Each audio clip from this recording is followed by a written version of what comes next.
Olá, pessoal. Bom dia, boa tarde, boa noite. Uma aula gravada sobre Império Romano, segunda parte.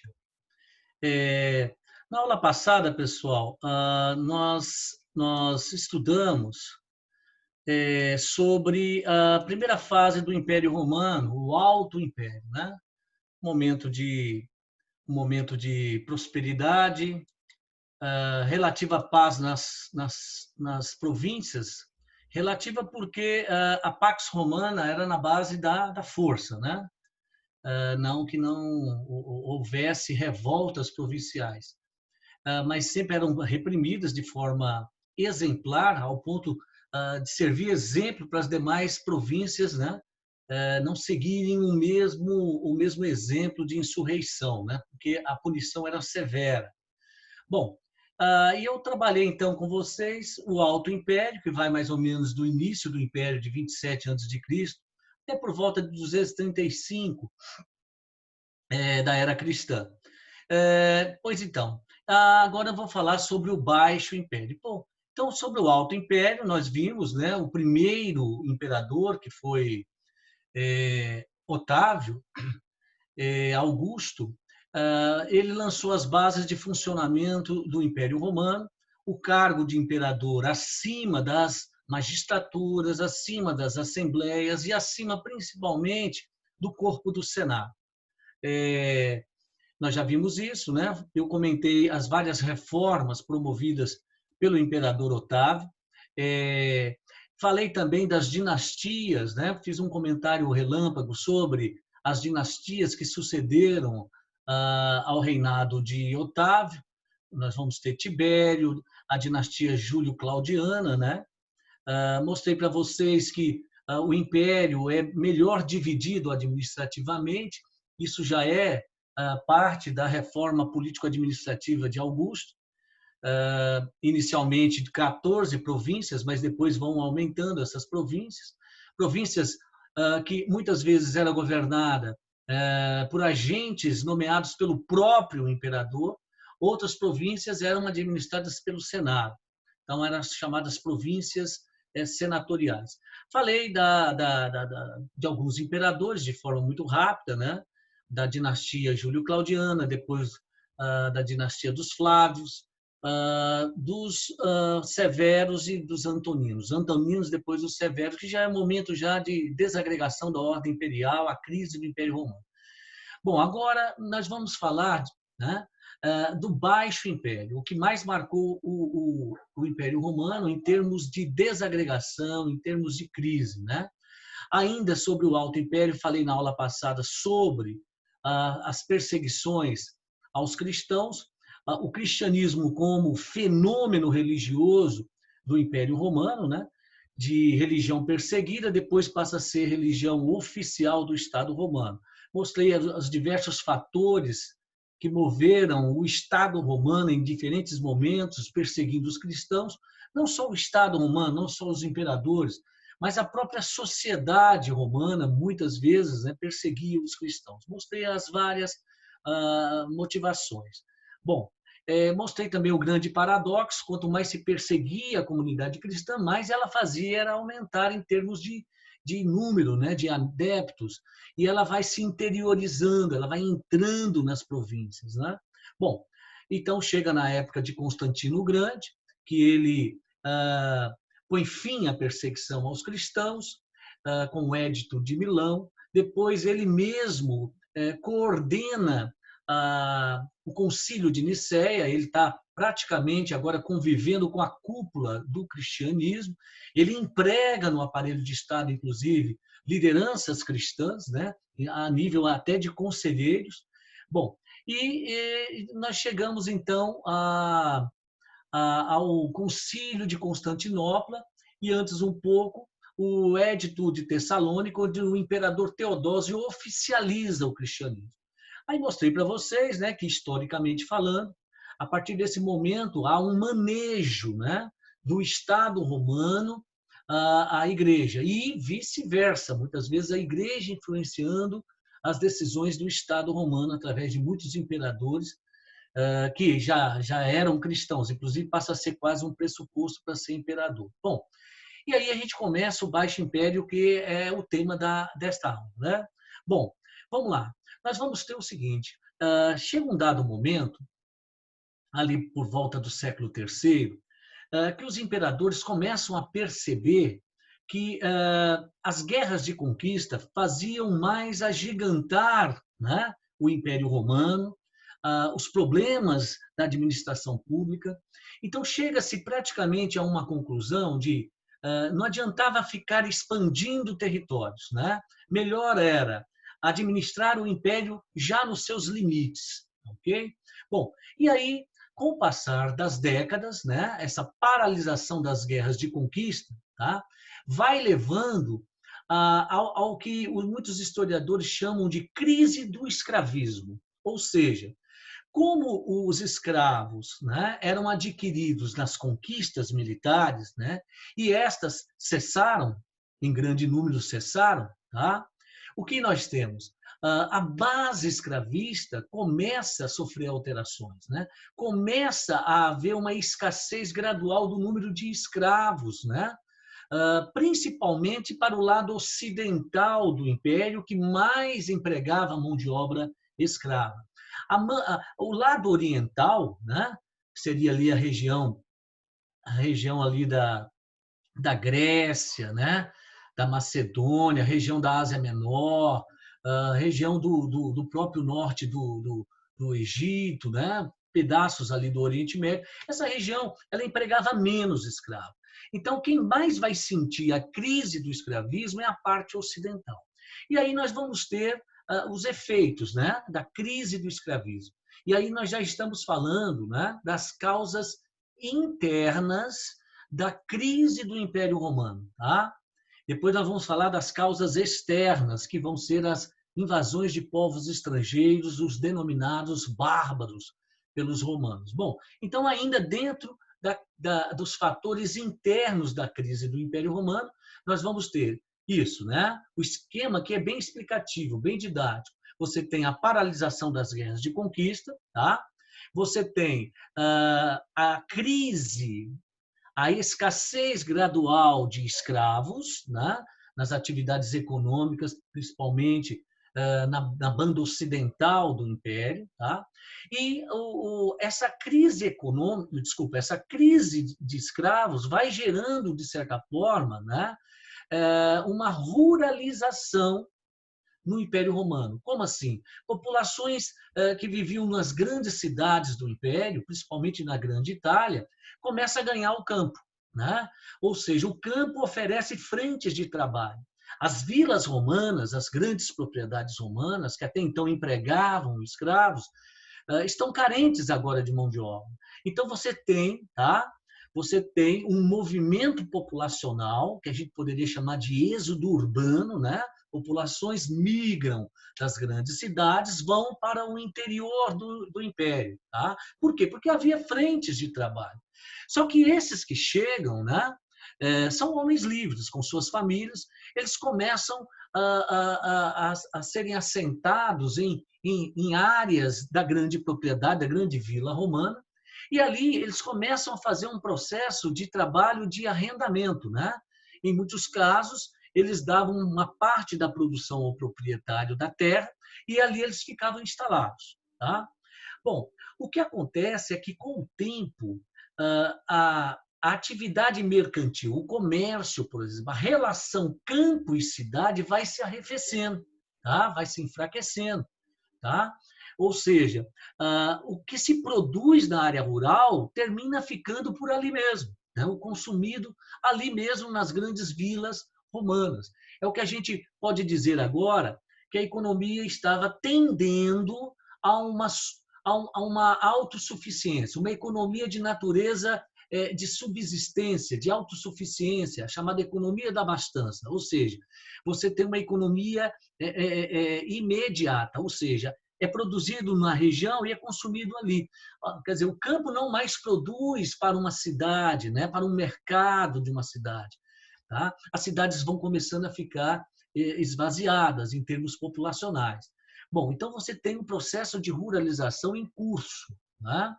O que acontece é que, principalmente na banda ocidental do Império Romano, né, a região da Europa ali, o que nós temos? Essa ruralização, essa queda gradual do comércio, faz também cair a arrecadação do Estado romano, né?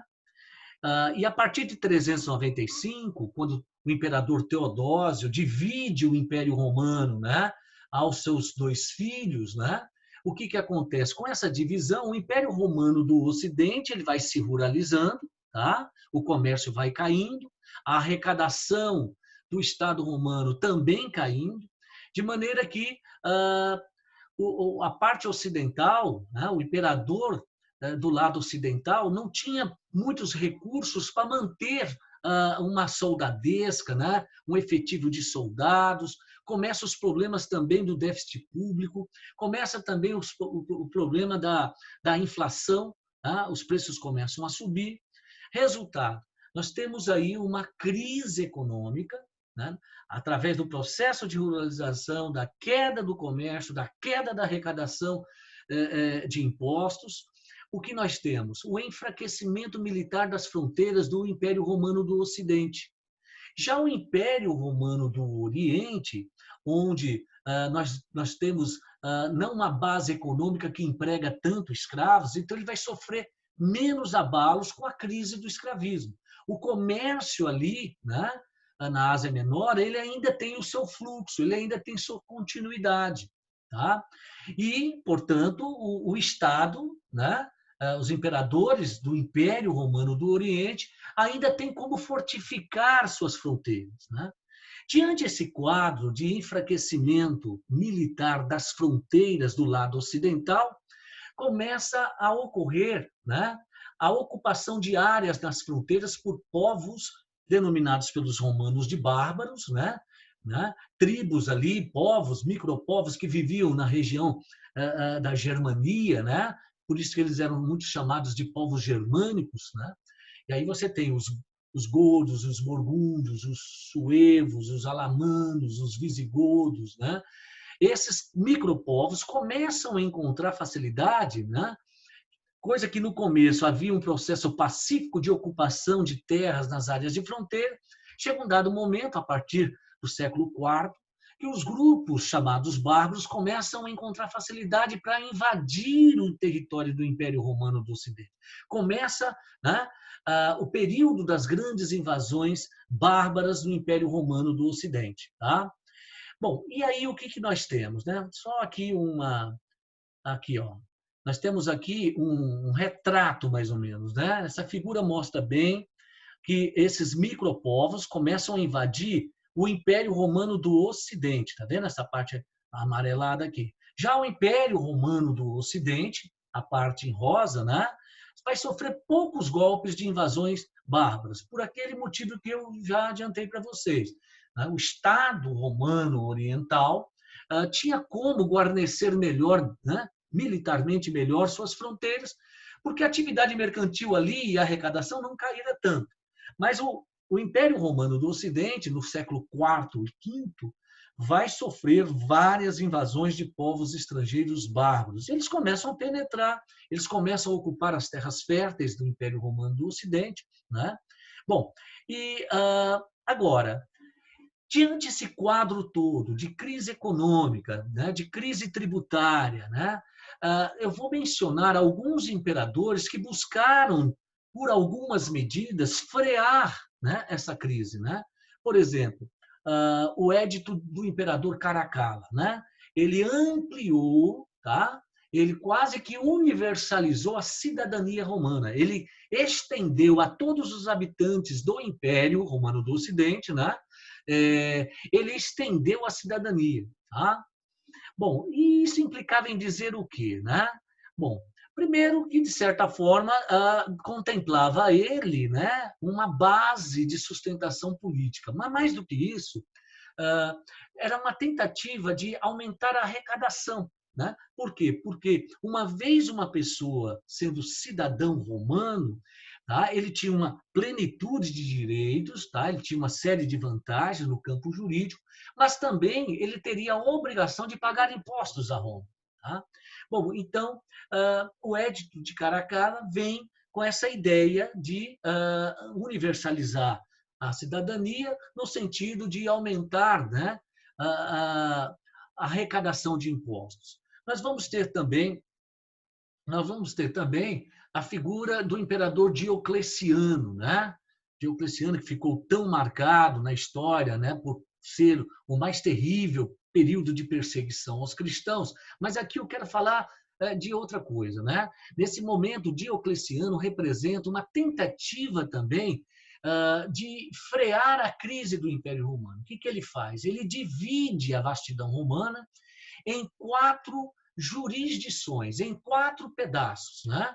E coloca em cada um desses pedaços, né, 4 generais, respectivamente, para cada pedaço. Tá? Então, nasce a chamada tetrarquia, o governo dos tetrarcas. Tá? Mas o que acontece? A ideia inicial era distribuir a administração, descentralizar a administração para combater a crise. Né? Só que nada disso acontece, né? Inclusive, com a morte de Diocleciano, começa uma disputa entre os tetrarcas, entre os 4 governantes, né? Pela sucessão de Diocleciano, né? Que nós sabemos que vai ser vencida lá na frente por um dos tetrarcas, filho de um dos tetrarcas, né? Que vai ser Constantino, que era filho de Constâncio, que era um dos homens de Diocleciano, um dos tetrarcas. Bom, então, tanto a reforma, né, de Diocleciano não resolveu a crise econômica, financeira, tributária do Império Romano, como também o decreto de Caracalla, né, universalizando a cidadania para arrecadar impostos. Bom, e aí nós temos aquilo que eu mencionei agora mesmo, ou seja, o Império Romano do Ocidente começa a sofrer, tá, uma série de invasões de povos estrangeiros bárbaros. Tá? E aí, como é que fica o quadro geográfico político do Império Romano do Ocidente? Né? Você vai ter, daqui para frente, micro-reinos, pequenos reinos desses povos. Né? Reino dos alamanos, reinos dos visigodos, reinos dos francos, que vai ser muito importante para a gente estudar lá na frente o feudalismo. Tá? Reino dos ostrogodos, né? E aí nós temos o quê? Nós temos uma fragmentação. Enquanto o lado ocidental do império, né, se perde numa fragmentação, numa anarquia de vários governos, né, díspares, né, o Império Romano do Oriente ainda continua coeso, né, coeso, e vai atravessar a Idade Média como o Império Bizantino, tá? Vai só cair lá no século XV, né? Com a invasão turca sobre Constantinopla, a tomada de Constantinopla em 1453. Então, essa banda aqui mais amarelada, ela vai intensificar sua ruralização, o poder político vai se fragmentar e nós temos uma data símbolo, né? 476 é considerado um marco, né, para os historiadores como o fim do Império Romano do Ocidente, quando o último imperador do lado ocidental, né, Rômulo Augusto, ele é derrubado do trono pelos Érulos, uma tribo bárbara chamada Érulos, que saqueiam a cidade de Roma, derrubam o imperador, tá? Sob a liderança, os Érulos, sob a liderança de Odroaco. Né? Bom, mas voltando. Então, o lado ocidental, tá, vai, daqui para frente, né, no período temporal que nós vamos falar agora, que é a Idade Média, né, isso aqui vai se tornar, com o tempo, um modo de produção feudal, tá, a chamada Europa feudo-clerical. Nós vamos estudar o sistema feudo-clerical, tá? Enquanto que o lado rosa continuará durante boa parte ou toda a Idade Média como Império Romano do Oriente, ou mesmo chamado como Império Bizantino. Tranquilo? Bom, então em 476 nós temos a tomada da capital, Roma, né? Ela é saqueada, tudo, o imperador é deposto. Bom, e aí a gente parte para o legado da civilização romana. Veja só, nós já estudamos, tá? A matéria de Roma é muito extensa. Estudamos a monarquia romana, estudamos a república, né? A expansão territorial romana, a crise da República, estudamos de forma estrutural, né? Estudamos o Império Romano. E agora nós vamos entrar numa seção que é a contribuição que os romanos, enquanto civilização, deixou para a posteridade, ou seja, o legado cultural dos romanos, tá? Bom, então nós vamos ter o primeiro no campo da língua, né? No campo linguístico. Nós vamos ter que o latim, né, vai dar origem a uma série de idiomas que existem hoje, né, no mundo, né? O latim hoje é considerado uma língua morta, né? Você não tem nenhuma população, nenhum país do mundo onde todo mundo fala latim, não tem, né? O que nós temos são idiomas que foram oriundos do latim, né? No caso, o italiano, tá? O português, o espanhol, o francês e o romeno, tá? São as chamadas línguas neolatinas, ok? Bom, então, no campo da linguística, né? Nós temos essa herança dos romanos, ok? Bom, no campo da literatura, nós vamos ter grandes expoentes da literatura, né?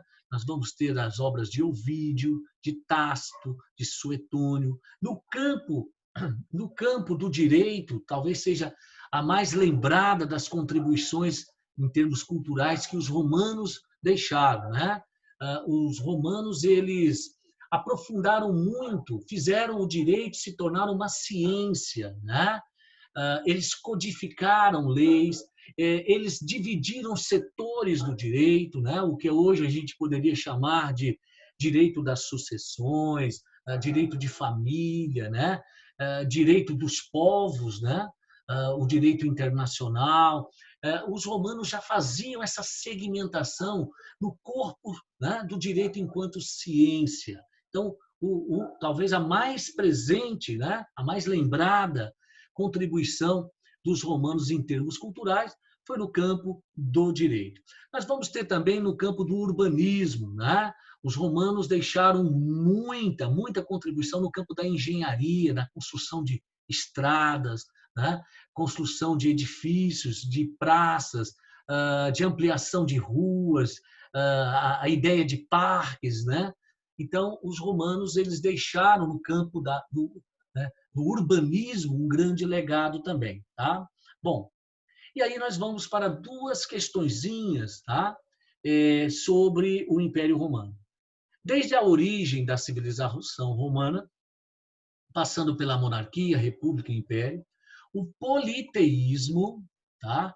Foi a marca registrada, tá? Os romanos eram politeístas, tá? Até lá na frente, o Estado romano oficializar o cristianismo.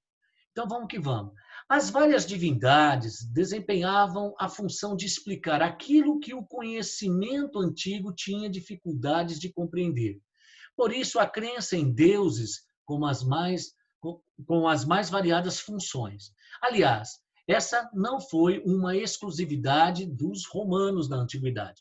O cristianismo, uma dissidência do judaísmo, vocês lembram que quando foi trabalhar o fenômeno religioso chamado movimento cristão no Império Romano, o cristianismo começa, né, como um grupo dentro do judaísmo. Mais tarde, com a atuação de Saulo de Tarsus, né, o apóstolo Paulo, que o cristianismo vai se autonomizando, vai se separando do judaísmo e ganha vida própria como religião à parte do judaísmo. Bom, mas vamos lá. Aliás, essa não foi uma exclusividade dos romanos na antiguidade. O cristianismo, uma dissidência do judaísmo, com uma cosmovisão pautada pelo monoteísmo e pela intervenção de Deus na história, pôs em questão o politeísmo e a pluralidade religiosa, né? Vocês lembram que um dos motivos, inclusive, da perseguição aos cristãos, né, era a natureza da mensagem cristã iconoclasta. O cristianismo não aceitava, né, as divindades, inclusive não aceitava o culto divino ao imperador, né? Bom, então vamos. Considere as seguintes afirmativas, tá? Vamos que vamos. O cristianismo foi considerado religião oficial durante o Império de Otávio Augusto, em 27 depois de Cristo. Está dizendo que o cristianismo foi oficializado como religião do Estado romano já no reinado de Otávio, ou seja, no primeiro imperador? Não. Nós vimos que há uma aproximação lá em Constantino I, né? Lá em 313, depois em 325, mas a oficialização só vai vir com Teodósio, ali por volta de 381, no século IV. Né? Então, o item 1 não corresponde, está errado. Né? O item 2, durante quase 3 séculos, tá? O cristianismo se manteve na clandestinidade, sendo perseguido pela monarquia romana. Correto? Correto, né? Correto. Ou seja, quando diz clandestinidade, né, era um movimento religioso à margem do Estado, perseguido pelo Estado através dos imperadores, né? Então, assim, entenda-se clandestinidade, né?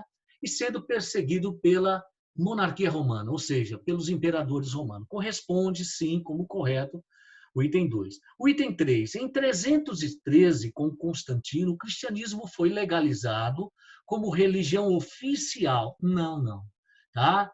Inclusive, é recorrente erros, né, de alunos em vestibulares quando a banca coloca, né, que foi Constantino que oficializou o cristianismo. Não, Constantino, ele deu liberdade de culto aos cristãos, não é?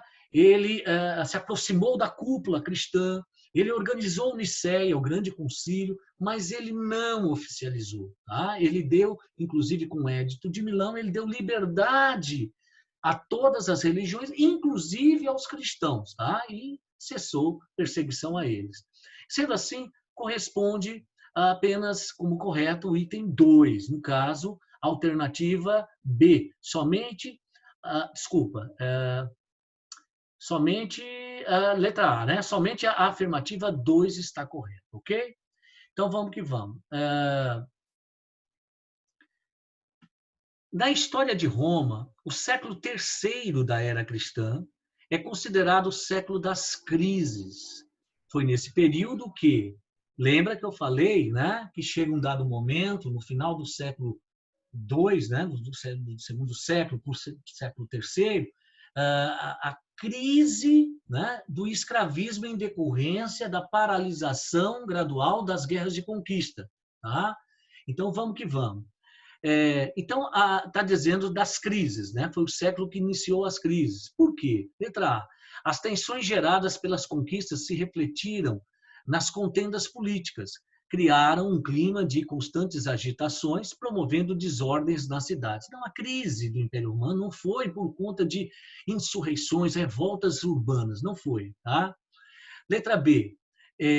O exército entrou em crise e deixou de ser o exército de cidadãos proprietários de terra. Não, continuou. Né? Continuou o exército, mantendo, né? Buscando mais agora o caráter defensivo. Né? O exército vai ser usado agora para guarnecer as fronteiras do Império Romano, né?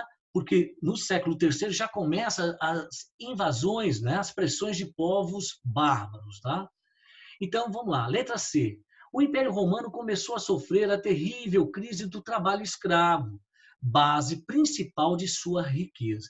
É isso mesmo, tá? Ou seja, a crise do escravismo vai enfraquecendo vários setores, né? Da dinâmica financeira, econômica, chegando até a chamada anarquia político-militar, né? A briga entre imperadores. Tudo bem? E só acentuando a crise geral do Império Romano. Tá? Bom, mais uma questãozinha para terminar. Aponte uma consequência direta que resultou do processo de invasão germânica. Tá? Vamos lá. O aumento da produção agrícola, uma vez que os germânicos eram exímios agricultores. Inclusive, nós vamos estudar, né, quando a gente estiver trabalhando a formação, né, da Europa feudal, vocês vão ver que era típica da cultura econômica dos povos bárbaros que vão entrar no Império Romano e vão se instalar no Império Romano, né, a economia de subsistência, a produção não para comércio, a produção para a própria subsistência da comunidade, né? Então, não bate com o aumento da produção agrícola, né? Bom, então vamos lá. Item B.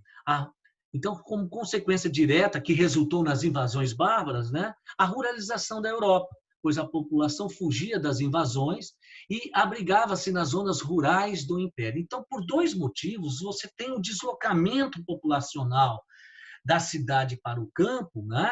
Que vai ser, o campo oferecia frentes de trabalho, porque as vilas romanas estavam precisando, né, de mão de obra por conta da falta de escravo.